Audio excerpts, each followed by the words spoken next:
Dodge Neon, I wanna be on you.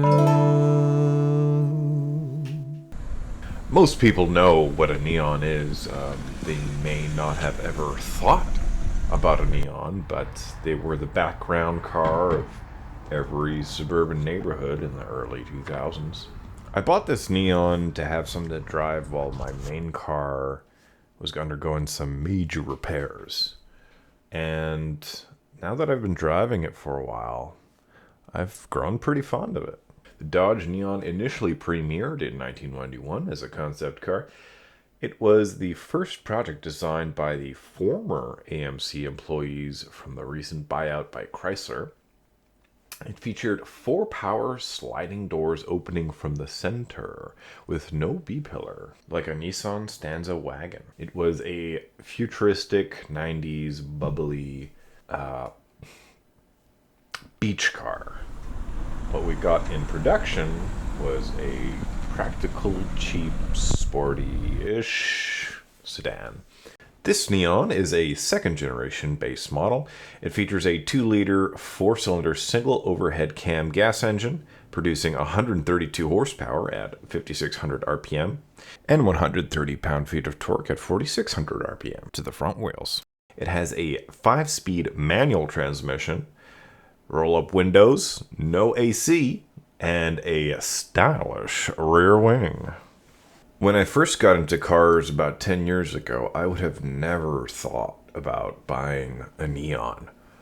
It would have been automatically disqualified. It's just a boring, nothing base econo car.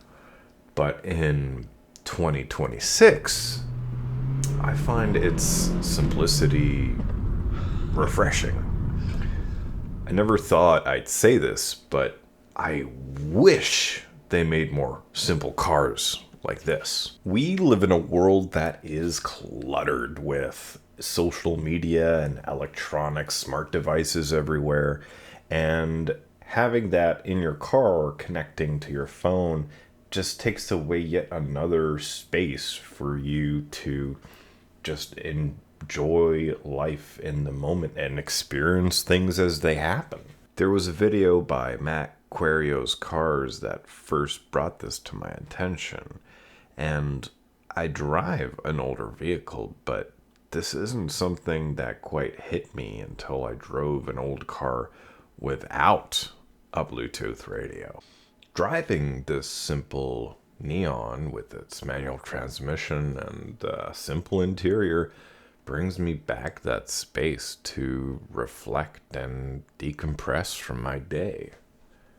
Okay, let's talk about the name for a second.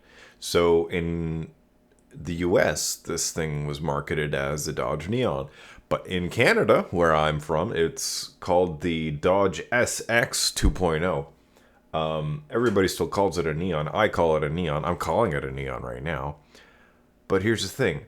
It's called a Neon, but it was never sold in a neon color. What's up with that?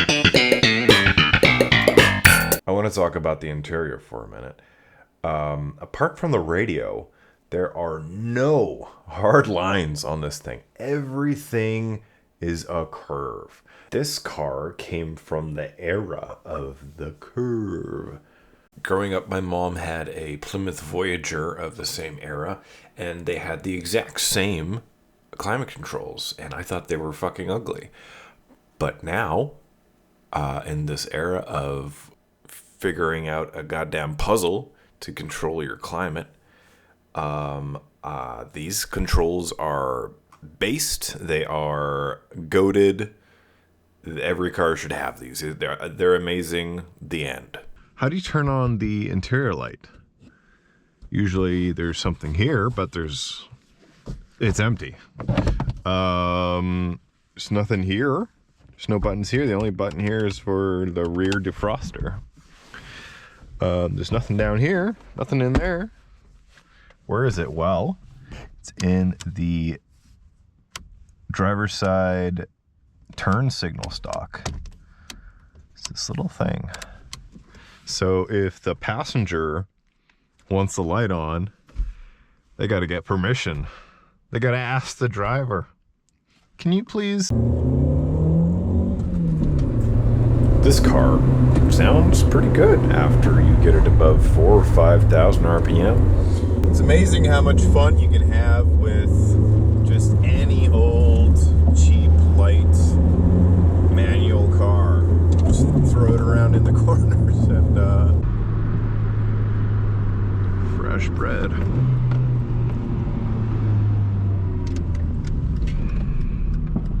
I'd like some fresh bread. Wow. This is why I love the island. Just driving around and pick up some fresh, beautiful bread. There's a saying in the car community, it's better to drive a slow car fast rather than a fast car slow. And the Neon is a perfect example of this. If you have the maturity to understand why that phrase is true, driving a Neon will bring you way more enjoyment than driving a sports car to work. Cars like the Neon make great memories as a young adult. Messing around in parking lots, bringing it to the limit, revving it up as much as you want. You know? You don't have to worry about crashing this thing, ruining your life. You can bring something like this to an autocross and really learn how to handle a car. Okay, things I don't like about the car. Number one, it has an electronically controlled throttle body. Bad. Second thing, interior feels pretty cheap. It doesn't feel nice. When I bought this car, it had a few issues, but it was easy and simple to fix on my own. I think this is a good car to start learning how to do your own repairs. The parts are easy to find and they're cheap, and the car is pretty simple. Look, it's a castle nut. It's a castle nut? Yes. Oh, it looks like a castle. Looks like a fit for the king. It's a crown. Despite the praise I'm giving this car, I wouldn't recommend you go out and seek a base Dodge Neon. But if you want something kind of fun and practical to commute with while you're broke, Neon's not a bad option. What was once boring and unremarkable now shines in its simplicity. I'm now about to turn 30, and I've found that over time, the way I look at many things has changed. As time goes on, you may find yourself considering options that you would have never considered before. 2003 Dodge Neon.